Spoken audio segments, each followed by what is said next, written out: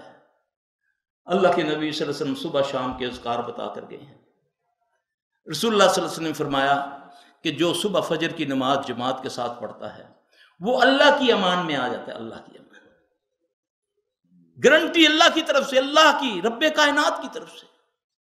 تو اللہ جھوٹے وعدے کرتا ہے. کتنے لوگ ہیں جو خود جہاں اپنی اولادوں کو نمازوں کے لیے تیار کرتے ہیں. پھر آپ صلی اللہ علیہ وسلم نے دعائیں بتائیں, بسم اللہ الذی لا یضر مع اسمہ شیء فی الارض ولا فی السماء وهو السمیع العلیم. آپ نے اس پر گارنٹی فرمائی کہ جس نے اس کو 3 بار پڑھ لیا زمین و آسمان میں کوئی چیز اس کو ضر نہیں پہنچا سکے گی, الا کہ اس کو ہارٹ اٹیک بھی کبھی نہیں ہوگا, فالج بھی کبھی نہیں ہوگا. صرف اس کے لیے ٹائم ہی مقرر کر دی, جو فجر کے وقت پڑھے گا مغرب تک, مغرب کو پڑھے گا فجر تک. تو مولویوں نے اس کے تویز بنا کر, ہمارے جو ساتھی ہیں جو بزرگ ہیں انہوں نے بسم اللہ الذی کا نہیں جی نہیں اسی تے دیکھو یہ تویز بنایا ہے, یہ دے دینے ہیں. اللہ کے بندو, تیرے میں اور اس آستانے والے میں کیا فرق ہے؟ یہ ان پڑھ نے تو کہنا ہے مولوی نے تویز دیتا میرا بچہ, شیطان نے تو ٹھیک کرنا ہی کرنا ہے, کیونکہ یہ نبی کی مخالفت ہے. اس نے ہر وہ کام کرنا ہے, ہر وہ کام کرنا ہے جس سے نبی صلی اللہ علیہ وسلم کی مخالفت ہو. کون سا ایسا چیز ہے, کون سا ایسا طریقہ؟ آپ صلی اللہ علیہ وسلم نے فرمایا جب تم کھانا کھاؤ کیا کرو, ہاتھ دھو کے کھانا کھاؤ. آپ نے فرمایا اس گھر سے کبھی خیر ختم نہیں ہوتی جس گھر میں ہاتھ دھو کر کھانا کھایا جائے اور کھانے کے بعد ہاتھ دھوئے جائیں. یہ اللہ کے نبی صلی اللہ علیہ وسلم کی بات ہے. پھر آپ نے فرمایا بسم اللہ پڑھ کے کھانا کھایا کرو. اگر بھول جاؤ تو بعد میں بیچ میں پڑھ لیا کرو بسم اللہ اول و آخر, کیونکہ شیطان بسم اللہ کے بغیر کھانے سے ساتھ شامل ہو جاتا ہے. جب آدمی بسم اللہ پڑھ لیتا ہے تو وہ کہہ کر دیتا ہے, وہ الٹی کر دیتا ہے. یہ سمجھنے والی باتیں ہیں. آپ صلی اللہ علیہ وسلم نے فرمایا ٹوائلٹ میں جاؤ تو کیا کرو, رفع حاجت کے لیے جاؤ تو کیا کرو, اللہم انی اعوذ بک من الخبث والخبائث. کیا پھر بھی انکار کرتے ہیں کہ جن نہیں, یہاں تو کہا ہے. گھروں میں جنوں کا نام لیا, یہ جن ہے عامر ہے, یہ عامر گروہ کے تعلق رکھتے ہیں. نماز میں جو وسوسہ ڈالتا ہے وہ خنزب ہے. نام بتائے جنوں کے گروہوں کے, اللہ کے نبی نے صلی اللہ علیہ وسلم. مسجد نبوی موجود, نبی موجود, صحابہ موجود. صحابی آ کے عرض کرتا ہے یا رسول اللہ صلی اللہ علیہ وسلم کچھ دنوں سے نماز میں کوئی لذت نہیں, خشوع و خضوع ختم ہو گیا ہے. یا رسول اللہ صلی اللہ علیہ وسلم آپ میرے لیے دعا فرمائیں کہ میں نماز اس طرح پڑھوں جیسے ایک ساتھی آ کر نماز پڑھتا ہے, میں تو اس کی نماز دیکھ کر رشک کرتا ہوں. رسول اللہ صلی اللہ علیہ وسلم فرمایا تو بقرہ کی چند آخری 2 آیتیں تمہیں یاد ہیں, آمن الرسول بما انزل الیہ. یہ محمد صلی اللہ علیہ وسلم علاج بتا رہے ہیں, علاج.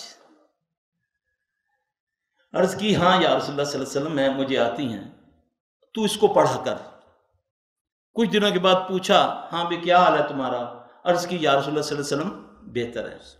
آپ نے فرمایا تیرے ساتھی کا کیا حال ہے, عرض کی یا رسول اللہ صلی اللہ علیہ وسلم اس دن سے وہ نہیں آیا. آپ نے فرمایا وہ شیطان تھا۔ سمجھے میرے بھائی؟ یہ حدیث بیان کر رہا ہوں، تحقیق کر لینا، میں ادھر بیٹھا ہوں عربی ملک میں۔ اللہ اکبر۔ اسی طرح بہت سارے واقعات ہیں کہ جی جن کہاں مار سکتا ہے، جی ہم تو اشرف المخلوق ہیں۔ جنگ خندق کا واقعہ ہے، وہ نوجوان جو آپ صلی اللہ علیہ وسلم خندق کھود رہا ہے، نہیں شادی ہوئی، عرض کی یا رسول اللہ صلی اللہ علیہ وسلم ذرا گھر سے میں چکر لگاؤں۔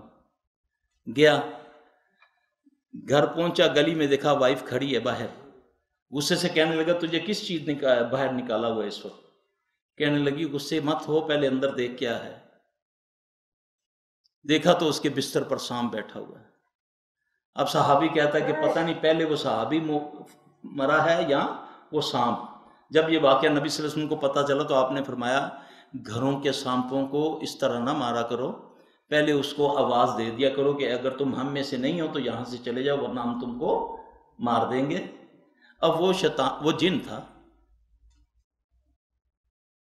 عزا کون تھی؟ اس کا تو قرآن میں بھی ذکر ہے نا۔ اس درختوں کو کس نے کاٹا تھا؟ خالد بن ولید رضی اللہ عنہ نے کاٹا تھا۔ تو عزا کو قتل کس نے کیا تھا؟ خالد بن ولید رضی اللہ تعالیٰ نے۔ یہ دلیلیں ہیں، جن قتل کر بھی سکتا ہے، جن قتل ہو بھی سکتا ہے۔ جو کہنا کہ میں نے جن کو قابو کیا ہوا ہے، دنیا کا سب سے بڑا جھوٹا۔ جو جنوں سے کام لیتے ہیں چاہے وہ کوئی ہے، وہ کاہن ہے۔ اللہ کے نبی صلی اللہ علیہ وسلم کسی جن سے آج تک کھجور بھی نہیں کھائی تھی، پیٹ پہ پتھر باندھے۔ آج تو ہمارے پاس لوگ آ کر سٹوریاں سناتے ہیں نا، سلفی صاحب عزت آپ کی بہت احترام کرتے ہیں مگر ہم اپنی آنکھوں سے یہ سارا کچھ دیکھا ہوا ہے۔ ہم فلاں جگہ گئے، وہاں خالی تھال کے اندر چاول آ گئے، گوشت آ گیا، بوتلیں آ گئی، یہ تو ہم نے خود کھایا ہوا ہے۔ پھر میرے بھائی میں اس کو کہوں گا نا، جب وہ معمولی لوگ بھی نہیں، اگر میں ان کو ایسے کہوں گا نہیں یہ ہو ہی نہیں سکتا، وہ کہے گا تیرے تو بڑا جاہل ہی کوئی نہیں، کیونکہ ہم نے تو مشاہدات میں دیکھا ہے یہ سارا۔ مجھے چاہیے کہ اس کو سمجھاؤں کہ یہ کیا ہے۔ ایک بندہ کہتا ہے میں کسی کے پاس جاتا ہوں، وہ میرا سب کچھ دیکھ کر بتا دیتا ہے، مجھے دیکھتا ہے اور سب کچھ بتا دیتا ہے۔ ایسے موجود ہیں ظالم۔ اب میں اس کو رد کروں تو وہ کہے گا کہ تو غلط ہے۔ میرے ساتھ یہ واقعہ ہوا ہے کہ میں اس کے سامنے بیٹھا ہوں، اس نے میرا سب کچھ بتا دیا، بلکہ میرے بیوی بچوں کا بھی اس نے بتا دیا۔ یہ کیا ہے؟ اب سنیں، رسول اللہ صلی اللہ علیہ وسلم ایک واقعہ ہے کہ حضرت عائشہ رضی اللہ تعالیٰ عنہ کو معاملہ تھا، تو آپ نے فرمایا عائشہ کیا تیرا شیطان تجھ پر بھاری ہو گیا، ہیوی ہو گیا؟ عرض کی یا رسول اللہ صلی اللہ علیہ وسلم میرے ساتھ شیطان؟ آپ نے فرمایا اللہ نے میرے ساتھ بھی ایک شیطان کو پیدا فرمایا، مگر میرا شیطان اللہ کے فضل سے مسلمان ہو گیا ہے، وہ مجھے حق کے علاوہ کچھ نہیں بتاتا، وہ مجھے حق کے علاوہ کچھ نہیں بتاتا۔ ہر انسان کے ساتھ ایک اس کا شیطان ہوتا ہے جس کو ہم حمزات بولتے ہیں، وہ اس کے ساتھ رہتا ہے جب سے وہ پیدا ہوا ہے، وہ اس کی ساری ہسٹری کو جانتا ہے۔ جب وہ کاہن خبیث جو جنات سے کام کرتا ہے وہ دیکھ اس کی طرف رہا ہوتا ہے، بات اس سے کر رہا ہوتا ہے اپنے شیطان کے ذریعے، وہ اس کو بتاتا جاتا ہے، وہ اس کو بتاتا جاتا ہے، تو لوگ کہتے ہیں بڑا پہنچا ہوا ہے، لوگ کہتے ہیں بڑا پہنچا ہے پیر ہے، یہ تو دلاں دیاں گلاں جاندا ہے۔ اب آئیں دیکھیں کہ ایسا کوئی واقعہ رسول اللہ صلی اللہ علیہ وسلم سے بھی ملتا ہے ہمیں۔ اللہ کے نبی صلی اللہ علیہ وسلم کے دور میں ایک ملعون تھا، اس کا نام تھا صاف ابن سیاد، سیاد کا بیٹا صاف۔ اللہ کے نبی صلی اللہ علیہ وسلم اس کو دعوت دینے کے لیے گئے ہیں کہ اس کو میں دعوت دوں اسلام کی، تو وہ گھمنڈ کے اندر کہتا ہے کہ تم کیا جانتے ہو جو میں جانتا ہوں؟ آپ صلی اللہ علیہ وسلم نے فرمایا تو کیا دیکھتا ہے؟ اس نے بولا جو تیرے ساتھ ہے میں اس کو دیکھ رہا ہوں۔ اور کیا دیکھتا ہے؟ اس نے بولا میں تو تخت بھی دیکھتا ہوں جو سمندر پر ہے۔ وہ تو تخت کس کا ہے سمندر پر؟ شیطان کا ہے۔ اچھا میں تو تیرے دل کی بات جانتا ہوں، وہ ملعون کہہ رہا ہے محمد صلی اللہ علیہ وسلم کو، یہ حدیثیں موجود ہے پڑھ کے دیکھ لینا۔ تو رسول اللہ صلی اللہ علیہ وسلم نے اپنے دل کے اندر سورہ دخان کی چند آیات مبارک تلاوت فرمائی۔ اب اس نے کہا جو کلام تم نے پڑھا ہے اس کی تو مجھے سمجھ نہیں آئی، مگر دکھ تو تم نے کہا ہے نا۔ جواب میں رسول اللہ صلی اللہ علیہ وسلم نے فرمایا تو دنیا کا سب سے بڑا دلیل ہے. تو ہماری نظر میں وہ دنیا کا سب سے بڑا پہنچا ہوا ہے. یہی ہے نا کہ سرکار نے سارا کوئی دل دی بات بتا دی. میرے بھائی ان چیزوں کو رد کرنے کے لیے آپ کے پاس صحیح حدیثیں موجود ہیں. آپ کے علماء کو چاہیے اس کو عام کریں تاکہ لوگوں کی پریشانیاں بھی دور ہوں، یہ آستانے بھی اجڑیں، یہ مزارات اجڑیں، پھر لوگ اللہ کے فضل سے اللہ کی طرف آئیں گے انشاءاللہ. دیکھیں اللہ کسی کو مال کی ازمائش میں نہ ڈالے، اللہ کسی کو اولاد کی ازمائش میں نہ ڈالے. ہمارے پاس لوگ آتے ہیں کٹر قسم کے ہوتے ہیں، پتہ ہی نہیں ہوتا ان کو اللہ رسول کیا ہے، لیکن الحمدللہ ثم الحمدللہ جب ان کو اللہ کی کلام دیتے ہیں، اللہ کی پڑھنے کے لیے دیتے ہیں، ان کے تعویذ اتارتے ہیں، ان کو پردے کا، ان کو گانے بجانے سے روکتے ہیں. پرہیز جی کیا پرہیز ہے جی ہمارا، کیا کریں گے ہم؟ بولتے ہیں جی تم نے 11ویں نہیں کرنی، 12ویں نہیں کرنی، یہ نہیں کرنا، تیجا نہیں کرنا، تم نے کسی مزار پہ نہیں جانا، یہ جو بھی ہیں وہ خرافات ہم روکتے ہیں. اللہ شفا بھی دے دیتے ہیں. لوگوں کا خاندانوں کا عقیدہ درست ہو جاتا ہے. کون ہمارے نزدیک لگتا تھا؟ ہماری مسجدوں سے لوگ پیٹھ موڑ کے بھاگتے ہیں. کوئی ایسا طریقہ اڈاپٹ کرو کہ لوگ تمہارے پاس آ کر بیٹھے تو صحیح. پھر تم سے بڑا اللہ رسول کا چاہنے والا کون ہے؟ اہل توحید جو کہ ہر بات اللہ رسول کے مطابق کرتا، کوشش کرتا ہے. اللہ تعالی ہم سب کو توفیق دے. جو سارا کچھ عقلی دلیلوں سے کرتے ہیں وہ تو اپنا سودا بیچے جا رہے ہیں. ہم سچا سودا لے کر بیٹھے ہیں، کوئی لینے کے لیے تیار نہیں ہے. سبحان اللہ و بحمدہ سبحان. موجود دلیلیں اس کے باوجود ہم نہیں کرتے. میرے بھائی موضوع تو اتنا یہ لمبا ہے، مجھے بیٹھے سنتے رہو گے، میں سناتا رہوں گا. مجھے آپ کی مصروفیت کا، صبح آپ لوگوں نے کام پہ بھی جانا ہے، تو اب میں انہی الفاظوں کے ساتھ اپنا یہ جو تقریر ہے بند کرتا ہوں. میرے بھائی کوئی سوال کرنا تو سوال کر لیں تاکہ پھر آپ آرام کریں. اللہ تعالی ہمیں سمجھ عطا فرمائے.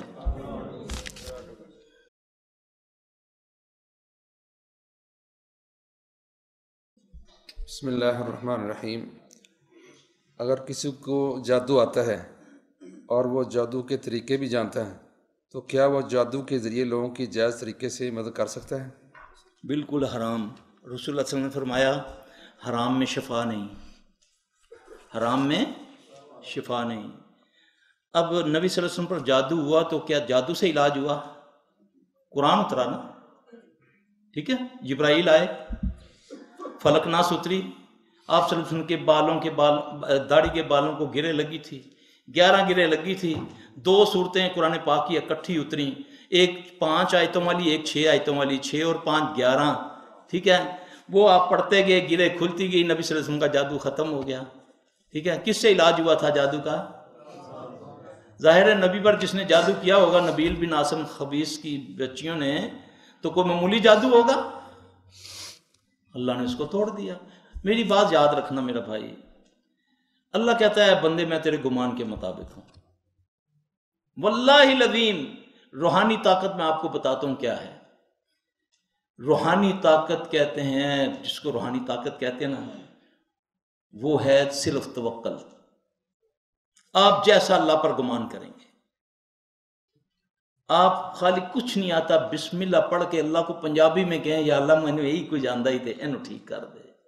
اللہ کی قسم اللہ ٹھیک کر دے گا. لیکن یقین ہونا چاہیے کہ میں اللہ کو کہہ رہا ہوں. یہ نہیں مانگ میں اللہ سے رہا ہوں، سوچ مامے کا رہا ہوں کہ یار مامے کو 10,000 لے لوں. یہ نہیں. ان الذین قالوا ربنا اللہ ثم استقاموا. استقامت پکڑو گے تو پھر کیا ہوگا؟ وہ جنوں سے پیروں سے مدد نہیں کرتا. تتنزل علیہم الملائکۃ، وہ ملائکہ سے پھر اس کے حکم سے وہ مدد کرتا، اپنے مدد. کیا کسی کو دیکھ کر یہ بتایا جا سکتا ہے اس پر جادو ہے؟ میرے بھائی مجھے کافی عرصہ ہو گیا تقریباً کام کرتے ہوئے، تو ایسے ٹیوا لگا دینا. جی اب کئی ایسا ہوتے ہیں کہ مریض آتا ہے، ہم سمجھتے ہیں کہ اس پر جادو ہوا ہے. جب وہ ہمارے قریب آتا ہے تو جب ہم اس کو چیک کرتے ہیں تو نظر نکلتی ہے. پھر وہ نظر، اور سب سے خطرناک چیز جو ہے وہ نظر ہے. جب سب سے خطرناک چیز پتہ کیا ہے؟ جادو سے بھی خطرناک چیز نظر ہے. اسیب سے بھی، جن سے بھی زیادہ خطرناک چیز جو ہے نظر ہے۔ رسول اللہ صلی اللہ علیہ وسلم نے فرمایا اگر تقدیر پر کوئی چیز بھاری ہوتی تو وہ نظر ہے۔ آپ نے فرمایا جوان اونٹ ہنڈیا میں پک جاتا ہے، یعنی کہ ادھر جوان اونٹ کو اندر نظر لگی، گرا، اس کو چھری پھیری، بانٹا اور ہنڈیا میں چلا گیا۔ میری امت کی کثیر تعداد نظر کی وجہ سے قبروں میں چلی جاتی ہے۔ اس لیے ہمیں کہا گیا سادگی اختیار کرو۔ آج ہمارے پاس ہر چوتھا کیس آتا ہے کہ سلفی صاحب بچی کی شادی ہوئی ہے، بچے سے بھی کچھ نہیں ہو رہا، بچی سے بھی کچھ نہیں ہو رہا، طلاق ہونے کو آ گئی ہے، تیسرا دن ہے شادی کو، اور بدبختو تم نے اس کو 1,00,000 روپے والا تو غرارہ پہنا دیا، ہاں جی، 40,000 روپیہ لگا کر بیوٹی پارلر سے اس کو بندری جیسی کو اس کو تم نے خوبصورت پری بنوا کے اس کو لے آئے، پھر سارے محلے کی عورتوں نے اس کو دیکھا تو کس نے اس پر اللہ کا نام لیا؟ جب اس کو نظر لگی تو نہ وہ خامند کے قابل رہی نہ ماں باپ کے قابل رہی، چوتھے دن طلاق ہوئی، چلو جی۔ سادگی اختیار کرو، سادگی جو دیا ہے اس کو پچا کر کھاؤ، اللہ نے دیا نا تو اس کو پچا کے کھانا چاہیے، ضائع نہیں کرنا چاہیے۔ کسی مریض کے کپڑے کو دیکھ کر بتایا سکتا ہے کہ اس پر جادو ہے؟ نہیں، میں اس چیز کا بالکل قائل نہیں ہوں۔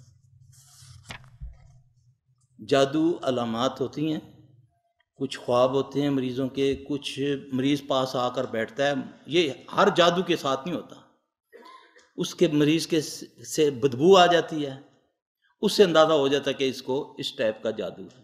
وہ بھی جا کر پتہ نہیں کب جا کر یہ حصے بیدار ہوں، کوئی اس میں چلا ولا کوئی نہیں، کوئی لمبی پڑھائیاں نہیں ہیں، یہ میری بات یاد رکھنا، نہیں جی فلاں نے اتنی محنت کی تو اس نے یہ کیا، بالکل جھوٹ۔ اللہ رسول کا حکم مانو، رزق حلال کو تلاش کرتے رہو، صبح شام کے اذکار پڑھو، گانے بجانے ہر ان چیز سے بچو جس سے اللہ کے نبی نے روکا صلی اللہ علیہ وسلم، اللہ خود بخود تم پر رحمت کرے گا۔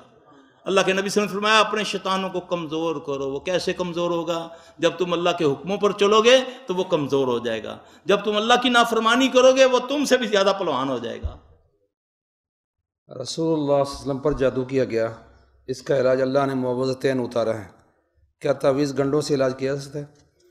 دیکھیں جی، تعویذ گنڈوں سے مراد یہی ہوتی ہے کہ جی یہ تعویذ ہے، یہ گنڈے لگا کر دے دی۔ اب ہم دیتے ہیں قرآن سے، قرآن تو کہتا ہے اعوذ باللہ من الشیطان الرجیم بسم اللہ الرحمن الرحیم قل اعوذ برب الفلق من شر ما خلق ومن شر غاسق اذا وقب ومن شر النفاثات فی العقد۔ اب قرآن تو کہہ رہا ہے، اللہ کہہ رہا ہے کہ میری پناہ میں آ جاؤ جو گرہ لگاتے ہیں، تو ہم وہی گرہ لگا کے دیں گے علاج کے لیے۔ اللہ نے تو کہا میری پناہ، جس طرح شیطان کے لیے کہا نا کہ اعوذ باللہ من الشیطان الرجیم، اسی طرح کہا کہ جو گرہ لگا کر پھونکے مارتے ہیں۔ دوسرا، اگر کوئی کہتا ہے جی کہ قرآن کا تعویذ ہے، قرآن کا تعویذ ہے، اس سے علاج جائز ہے، تو قرآن پاک کون سا مسلمان ہے جس کے گھر میں ہے یا نہیں؟ وہ سارا قرآن بیکار ہو گیا، 30 سپارے، وہ مولوی نے جو آیت لکھی اس میں برکت آ گئی۔ اب قرآن کس طرح اس کو رد کرتا ہے؟ قرآن کہتا ہے اعوذ باللہ من الشیطان الرجیم وَإِمَّا يَنزَغَنَّكَ مِنَ الشَّيْطَانِ نَزْغٌ فَاسْتَعِذْ بِاللَّهِ إِنَّهُ وَهُوَ السَّمِيعُ الْعَلِيمُ۔ یہ قرآن کہہ رہا ہے جب تمہیں شیطان سے کوئی تکلیف پہنچے تو کیا کرو؟ اللہ کی پناہ میں آؤ یا قرآن کی پناہ میں آؤ؟ اللہ کی پناہ میں آؤ، کیونکہ وہ ہی سمیع و علیم ہے۔ اس لیے یہ بھی آیت اس کو رد کرتی ہے۔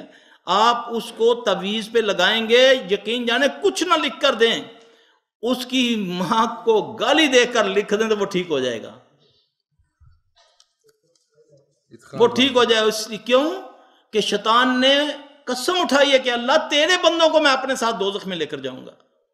تو اللہ کے بندے وہ ہیں جو اللہ کے نبی صلی اللہ علیہ وسلم کی پیروی کرتے ہیں، اور نبی نے روکا تعویذوں سے۔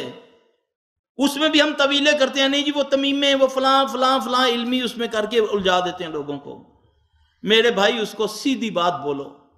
میں ایک مرتبہ گجرانوالے میں ایک میرا درس تھا، تو اس کے بعد ایک ہمارے بزرگ ہیں، انہوں کو یہ بات چبھی، وہ بیچارے کام کرتے تھے یہ تعویذوں والا، تو بیٹھ کے سوال کیا کہ سلفی صاحب یہ دیکھیں کتنی جہالت ہے ادھر، ہم تو لوگوں کو اس لیے ہم قرآنی آیت لکھ کر دیتے ہیں، دعائیں لکھ کر دیتے ہیں کہ لوگ جو آستانوں پر یہ گندے لوگوں کے پاس نہ جائیں۔ تو میں نے بولا میرے بھائی آپ کہتے ہیں وہ ان پڑھ لوگ ہیں، تو اس کا ذہن کیا چینج ہوا؟ اس نے بھی کاغذ لپیٹ کر دینا، تم نے بھی کاغذ لپیٹ دیا، ٹھیک ہے۔ اب اس کو شفا ہو گئی، اس کے بھی تعویذ سے شفا ہوتی ہے نا، تو اس کا عقیدہ کیسے چینج ہوگا؟ تو پھر کیا کریں؟ میں نے بولا میرے بھائی اس کو بولو، کچھ نہیں آتا اس کو نا، اس کو یقین سے بولو کہ وہ 7 بار کہے اللہ اکبر اللہ اکبر اللہ، اپنی طرف سے میں اس کو کہا، پھر وہ ایسے کر کے نہ کہے اللہ تو بڑا میں چھوٹی، یا اللہ میرے بچے کو شفا دے دے، تو بچے پر ہاتھ پھیر دو، اللہ تیرے بچے کو شفا دے دے گا۔ یہ بات میں ایک بہت بڑے عالم کو بتا رہا تھا کچھ ٹائم کے بعد مسجد میں، اسی طرح کر کے نا میں نے اس کو جب سمجھایا کہ میں نے اس کو اس طرح سمجھایا، تو جب میں نے اس عالم کو اللہ کی قسم ہاتھ پھیرا نا، تو اس کی سودا جو اس کی چیز جو ہے نا وہ حاضر ہو گئی اس عالم کی، وہ کانپنا شروع ہو گیا، کہ سر صاحب مجھے کیا ہو رہا ہے، سر صاحب میرا سانس رک رہا ہے۔ اتنی برکت ہے اللہ اکبر پر۔ اللہ کے نبی صلی اللہ علیہ وسلم نے فرمایا جب تجھے خوف آئے کسی جگہ پر تو تو اللہ اکبر کہہ دے، خوف دور ہو جاتا ہے۔ وہ اندر سے مان تو صحیح اللہ کو اکبر۔ اللہ کے بندو اللہ بہت بڑا ہے اور رگے حیات کے قریب ہے۔ نحن اقرب الیہ من حبل الورید۔ پھر اس نے طریقہ بتایا اپنے نبی کے طریقہ سے صلی اللہ علیہ وسلم۔ آپ نے فرمایا بستروں پہ جانے سے پہلے جھاڑ لیا کرو، تم نہیں جانتے وہاں کون ہے۔ یہ کون ہے؟ کون ہے وہاں پہ؟ تم نہیں جانتے وہ کون ہے۔ لوگ کہتے ہیں جی بس جی ہم سعودی عرب رہتے ہیں، گھر خالی تھا، جس دن سے گھر میں آئے ہیں اس دن سے بچوں کو بھی تکلیف ہو گئی ہے، گھر میں آوازیں آتی ہیں، تالے کھل جاتے ہیں، اے سی چل جاتے ہیں، بجلی بند ہو جاتی ہے۔ وہ اللہ کے بندو اس کو خالی کیوں چھوڑا ہوا ہے؟ وہ کسی کو دے دو کرائے پہ۔ یہاں تو اسکولوں میں یہ ہوتا ہے جب بچے اسکول سے چلے جاتے ہیں جنات پہاڑوں سے جنگلوں سے آ کر اسکولوں میں رہ جاتے ہیں، مدارس کے اندر آ کر بسیرے کر لیتے ہیں۔ یہ بھی اللہ کی مخلوق ہے نا، تم سے پہلے یہ زمین کے مالک تھے، تم نے آ کر قبضہ کر لیا تو وہ چھوڑیں گے تمہیں؟ نوری یا روحانی علم کی کیا حقیقت ہے؟ کیا کتاب و سنت میں اس کا وجود ہے؟ اس پر روشنی ڈالیں۔ سب سے پہلے تو میں یہ کہوں گا جی یہ نوری اور یہ روحانی، روح سے روحان بنا ہے نا۔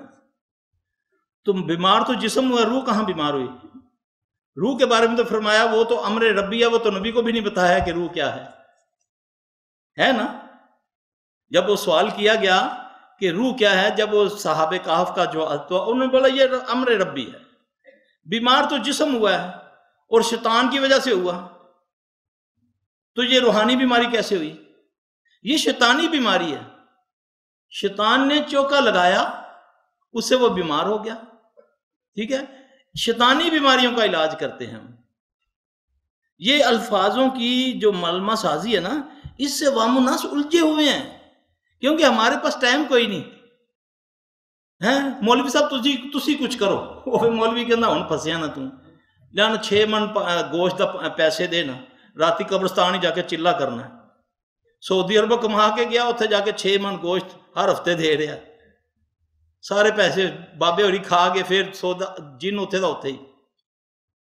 میرے بھائی اللہ کے لیے باتیں سنو، تحقیق کرو، عوام الناس کو بتاؤ گے۔ آج لوگ حق کے متلاشی ہیں، لوگ پاگلوں کی طرح گھوم رہے ہیں، ان کو حق نہیں مل رہا۔ حق والے جو ہیں وہ بیٹھے ہوئے ہیں سانپ بن کے حق کے اوپر۔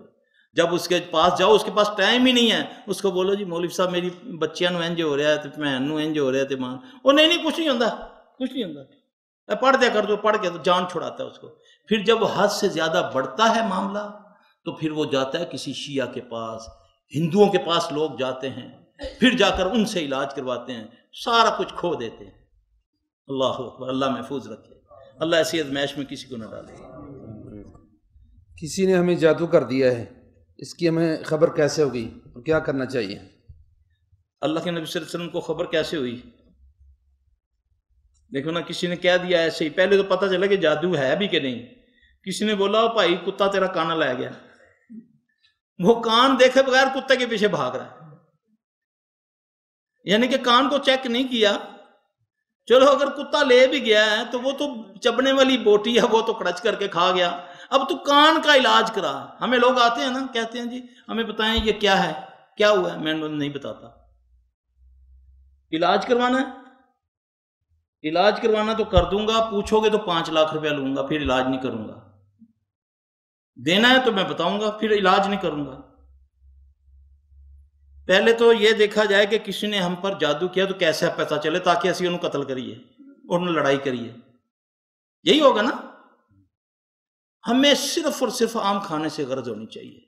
معالجین کو، میرے جو شاگرد ہیں نا، میں بعض اوقات ان کو کہتا ہوں بدبختو نہ لوگوں کو بتایا کرو، ان کو بولو تجھے کچھ بھی نہیں ہے، تیرے گناہوں کی تجھے پکڑ ہے، اللہ سے معافی مانگ ٹھیک ہو جاؤ گے، کیونکہ جادو بھی ہوتا ہے، وہ بھی اللہ کے فَيَتَعَلَّمُونَ مِنْهُمَا مَا يُفَرِّقُونَ بِبَيْنَ الْمَرِّ وَزَوْجِهِ وَمَا هُمْ بِضَارِّينَ بِهِ مِنْ أَحَدٍ إِلَّا بِإِذْنِ اللَّهِ۔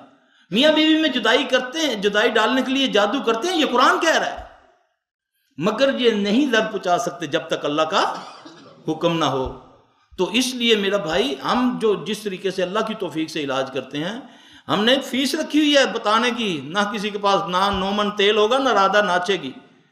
لوگ تو کہتے ہیں سیلفی اپنے کپڑے بھی لا کے دے دے سامنے، ایسے لوگ آتے ہیں نا کہ علاج بھی ہو جائے، جو کچھ ہے وہ بھی فری دے دو، ہاں جی بس چلے تو ساری گڈی بھی لے جائے، سارے کپڑے بھی لا کے لے جائے۔ وہ لوگ صحیح رہتے ہیں، اللہ معاف فرمائے، جو ان کا سب کچھ لوٹ کے بھی پھر بھی یہ ان کے نہیں تھے۔ ہمیں تو ہمارے اپنی جماعت والے جینے نہیں دیتے، یقین کرو۔ سیاہ لباس کی کیا قباحت ہے، اور کیا انگوٹھی میں نگینہ پتھر پہننا جائز ہے؟ دیکھیں جی، اور یہ اس دو پر سوال، اعتقاد کرنا؟ یہ 2 سوال ہیں۔ یہ ہے، ایک تو نبی علیہ السلام صلی اللہ علیہ وسلم سے ہم نے پڑھا ہے کہ آپ عقیق کی انگوٹھی پہنتے تھے، پھر وہ گر گئی تو پھر آپ نے پہنی نہیں۔ یہ ایز اے زینت، اس کو ایک زینت سمجھ کے تو پہنا جا سکتا ہے۔ اس پر اگر یہ اعتقاد رکھا جائے کہ اس کے پہننے سے میں مالدار ہو جاؤں گا، تو نگینے بیچنے والے سارے زیادہ تر نالیوں کے کنڈے تے بیٹھے ہوتے ہیں، ہے نا، اسٹیشنوں پر، یہ سارے بازاروں میں بیٹھے ہوتے ہیں۔ فروزے کے بارے میں شیعہ حضرات نے اتنا پروپیگنڈا کیا ہوا ہے کہ فروزہ پہننے سے جادو نہیں ہوتا، فروزہ پہننے سے ایکسیڈنٹ نہیں ہوتا۔ آپ کو پتہ فروزے کی اصل حیثیت کیا ہے؟ وہ فروزے کو اتنی تقویت کیوں دیتے ہیں؟ فروز ابن حلول لعنتی جو ہے، وہ جس نے حضرت عمر رضی اللہ عنہ کو شہید کیا تھا، یہ اس کی نسبت سے فروزے سے پیار کرتے ہیں، فروز کی نسبت سے۔ ہاں جی، تو پھر ہم بھی فروزہ ہے، دیکھ بڑا زبردست فروز ہے، ایران چو ہے، ہم نے دیکھا حرم کے اندر یہ بیچتے ہیں فروزے کی تسبیحیں اور اس کے دانے بیچتے ہیں یہ شیعہ لوگ۔ سبحان اللہ، اللہ اکبر۔ دوسری یہ کہ کالا لباس پہننا چاہیے کہ نہیں؟ میں تو کہتا ہوں، دیکھو اللہ کے نبی صلی اللہ علیہ وسلم، اللہ فرماتے ہیں نبی تیرا بار بار اوپر دیکھنا، ہم نے تیرا قبلہ درست کر دیا، ٹھیک ہے۔ اللہ کے نبی صلی اللہ علیہ وسلم کو پتہ چلا کہ محرم کا 10ویں محرم کا روزہ یہودی رکھتے ہیں، آپ سے میں فرمایا نہیں مخالفت کرنی ہے، آئندہ رہا تو پھر 9 کا رکھوں گا، ٹھیک ہے نا۔ عبادت میں بھی آپ پسند نہیں کرتے کسی غیر کی اس طرح، تو یہ لباس کالا زیادہ کون پہنتے ہیں؟ ہاں جی، تو ہمیں کیا ضرورت پڑ؟ نبی صلی اللہ علیہ وسلم کو کون سا رنگ پسند تھا؟ سفید تھا، تو کیوں نہیں پہنتے؟ ہمارے استاد جو ہیں وہ کہتے ہیں جس نے کالا لباس پہنا اس کو دم بھی نہ کیا کرو، کیونکہ جو بھی جنات کا لباس ہے نا، جو بڑے جنات کا لباس ہے، جو آپ نے پاکستان میں ملنگ دیکھے ہیں نا، یہ جو کبار جن ہوتے ہیں نا، بڑے جن، یہ ان کا لباس ہوتا ہے، انہوں نے کڑے پہنے ہوتے ہیں، گندے کالا لباس انہوں نے پہنا ہوتا ہے۔ اور اسی 2 حدیثوں سے بھی ثابت ہے، وہ جو اپنا اللہ کے نبی صلی اللہ علیہ وسلم نے جو دعا فرمائی تو وہ جو بھاگی جا رہی تھی ادھر جوفا کی طرف، اس نے بھی کالا لباس پہنا ہوا تھا۔ جو حضرت خالد بن ولید نے عزا کو قتل کیا تو اس کے بارے میں فرمایا کہ کالے لباس والی میرے سامنے ایک عورت آ گئی، میں نے اس کو قتل کر دیا۔ تو اس لیے میرے بھائی، نبی صلی اللہ علیہ وسلم کو جو پسند ہے وہ ہماری پسند ہونا چاہیے۔ عورت جو برقع پہنتی وہ کالا ہوتا ہے، اس کا جواب کیا ہے؟ اس کا جواب یہ ہے کہ عورت جو ہے برقع اس لیے پہنتی ہے کالا یا دوسرے رنگ کا بھی، یہ تو ہم نے اپنی طرف سے اس کو بنایا ہوا ہے نا، دوسرے رنگ کی ممانعت نہیں ہے، لیکن یہ ہے کہ وہ وقتی ہوتا ہے، وہ پورا ٹائم نہیں ہوتا، وہ جا کر اتار دیتی ہے اس لباس کو۔ نہیں ہوتا، ہاں جی، لباس نہیں ہوتا، لباس نہیں ہوتا۔ ہم نے خواب میں اپنے فوت شدہ رشتہ داروں کو دیکھا ہے، کیا وہ ان کی روحیں ہیں یا پھر کیا ہے؟ ماشاء اللہ، دیکھیں میرے بھائی، اس سے بہت سارے لوگ گمراہ ہو جاتے ہیں۔ یہ لوگ جو 11ویں ہیں، جو 40ویں کرتے ہیں نا، تو باقاعدہ وہ لوگ دیکھتے ہیں کہ جیسے نا ان کا دادا آ گیا، وہ ہمارے بیچ میں بیٹھا ہوا ہے۔ اب حدیث کے مطابق رسول اللہ صلی اللہ علیہ وسلم نے فرمایا کہ جب آدمی فوت ہو جاتا ہے تو اس کی روح جو ہے وہ برزخ کے اندر بند کر دی جاتی ہے۔ برزخ کے اندر 2 مقام ہیں، علیین و سجین۔ پھر وہاں پر ایک دربان ہے، وہ کسی کی روح دوبارہ دنیا میں نہیں آ سکتی. ٹھیک ہے. اب وہ کیا ہے کہ دادا جی راتی آئے، بڑی خوشبو لاندے سی، وہ خوشبو آ رہی ہے. جو خوشبو وہ استعمال کرتے تھے نا، ہم جب جمعرات مناتے ہیں نا تو ساری رات دادا جی کی خوشبو آتی رہتی ہے. وہ کیا ہے؟ وہ وہی جن ہے دادے کا، حمزات ہے، جو کہ اس لیے منع فرمایا کہ رونے پیٹنے سے بچو. جو لوگ زیادہ روتے پیٹتے ہیں نا تو ان کے حمزات ان کے گھروں میں آ جاتے ہیں. اور زیادہ تر خواب کے اندر مردے کو دیکھنا پتہ کون سی بیماری لگتی ہے؟ لوگ تو تمنا کرتے ہیں، نہیں ابا جی آئے نہیں، 2 سال ہو گئے، کو پڑھائی دے ابا جی خواب ہی چاہوں.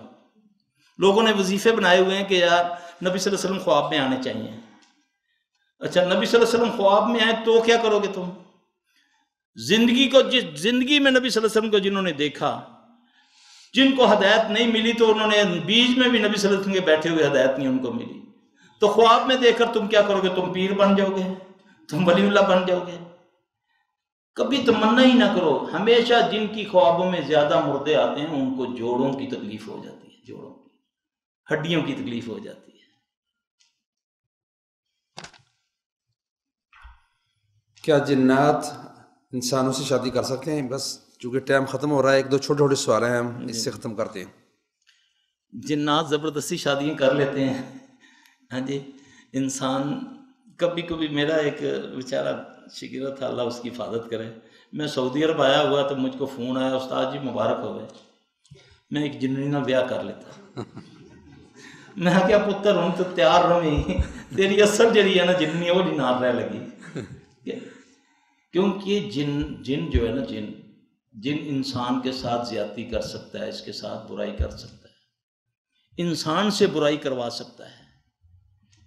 یہ بات یاد رکھنا، کیونکہ ثابت ہے جب آپ نے فرمایا نا کہ جو یہ دعا نہیں پڑھے گا تو وہ 7 وتی کرے گا، جو یہ دعا پڑھ لیتا تو وہ پیچھے ہٹ جاتا ہے. ٹھیک ہے. اس کا مطلب ہے کہ یہ. اور دوسرا رہا کہ شادی کرنے کا، تو میں نے، کیونکہ میری یہ موضوع ہے تو بہت ساری کتابیں میں نے پرانی بھی پڑھی ہوئی ہیں، اس میں مجھے نہیں پتہ وہ حدیث ہے یا کوئی واقعہ ہے کہ ایک بندے نے آ کر سوال کیا کسی سے کہ جی کہ میں نا، اپنے استاد سے سوال کیا جی کہ میں ایک جننی سے شادی کرنا چاہتا ہوں. انہوں نے فرمایا تو نہ کر. تو ویسے تو ہم جب جو ہمارے پاس کیسز آتے ہیں تو جب وہ چیز حاضر ہوتی ہے، وہ جن حاضر ہوتا ہے تو اس کو بولتے ہیں اس کو چھوڑو، کہتا نہیں یہ تو میری بیوی ہے، میں نے تو اس سے شادی کی ہوئی ہے، میرے بچے ہیں اس میں سے. تو اس طرح کے بہت سارے واقعات ملتے ہیں. تو اس میں کچھ ایسی باتیں بھی ہوتی ہیں کہ اگر اس کو مجلس میں کیا جائے تو آپ لوگ بولیں دنیا کا سب سے بڑا پاگل یہ بیٹھا ہوا ہے. ایسے ایسے واقعات لوگوں کے ساتھ ہوتے ہیں. تو لہٰذا اللہ تعالیٰ کسی کو ان معاملات سے بچائے، مبتلا نہ کرے. ٹائم ختم ہو رہا ہے، اگر آپ جو اجازت دیتے ہیں 1 منٹ میں ہم 2 سوال کر لیتے ہیں. اجازت ہے تو شیخ صاحب تیار ہیں؟ آپ کی تیاری کی ضرورت ہے. جنوں کو قید کرنا جائز ہے؟ قید ہو سکتے ہیں؟ جی قید ہو سکتے ہیں، پکڑے جا سکتے ہیں. رسول اللہ صلی اللہ علیہ وسلم ایک دفعہ نماز پڑھا رہے ہیں، تو نماز پڑھاتے پڑھاتے آپ کا کچھ تھوڑی دیر کے لیے آپ اس طرح رہے، اس طرح نماز کے اندر. اب صحابہ دیکھ رہے ہیں، پھر آپ پیچھے ہٹ گئے. سلام کے بعد صحابہ نے پوچھا یا رسول اللہ صلی اللہ علیہ وسلم یہ نماز میں کوئی نیا ایکشن آ گیا ہے کیا؟ آپ صلی اللہ علیہ وسلم نے فرمایا کہ شیطان مجھ سے مایوس ہو گیا، ابلیس مجھ سے مایوس ہو گیا. آج اس نے ساری دنیا سے شریر قسم کے شیاطین اکٹھے کر کے اپنی قیادت میں آگ لے کر میری طرف بڑھا.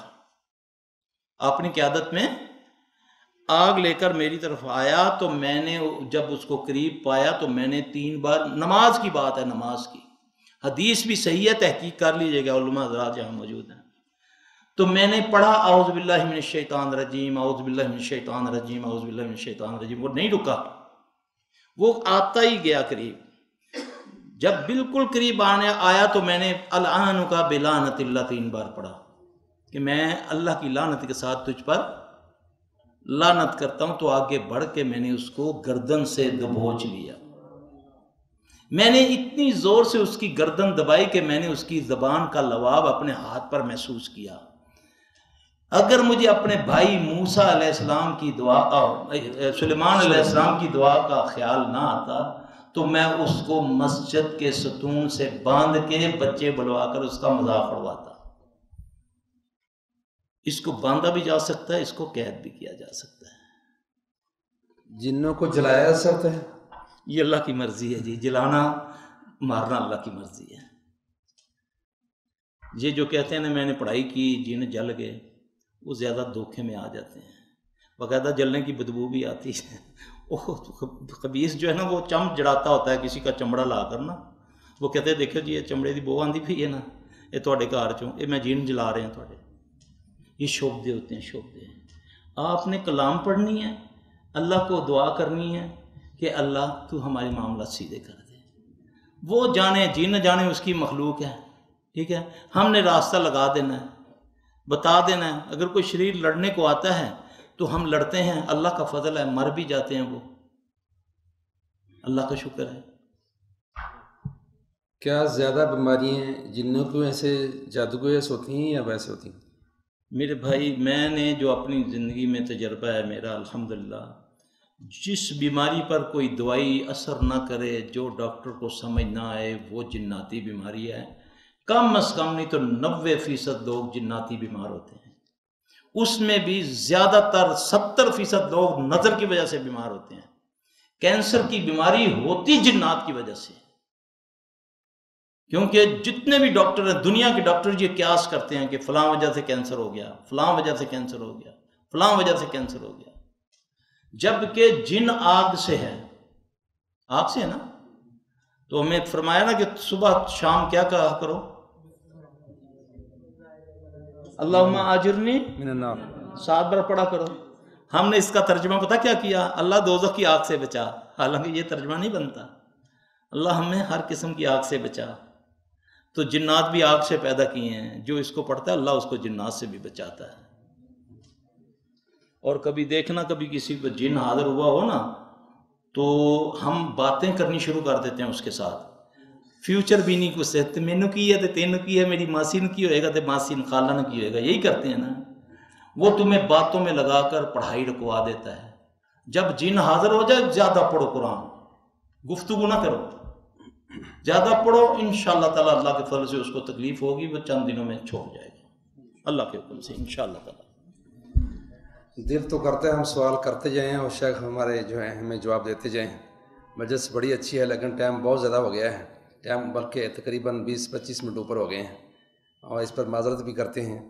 اور پاکستان میں بہت سارے لوگ جو ہیں جن کو یہ شکایت ہے، ان کو عزیز و اقارب کو شکایت ہے، دوسرے ہمسایوں کو، دوستوں کو شکایت ہے، تو شیخ سے وہاں جو ہے راولپنڈی میں رابطہ کیا جا سکتا ہے. ان کا جو ہے سلفی ہاؤس ہے، وہ کتاب و سنت کے مطابق یہ علاج کرتی ہیں اور توحید بھی سکھاتی ہیں اور ان لوگوں کو موحد بھی بناتی ہیں. اللہ ان کو جزات عطا فرمائے. وآخر دعوانا الحمدللہ رب العالمین وصلی اللہ وسلم علی نبینا محمد. سبحانک اللہم و بحمدک اشہد ان لا الہ الا انت استغفرک و اتوب الیک.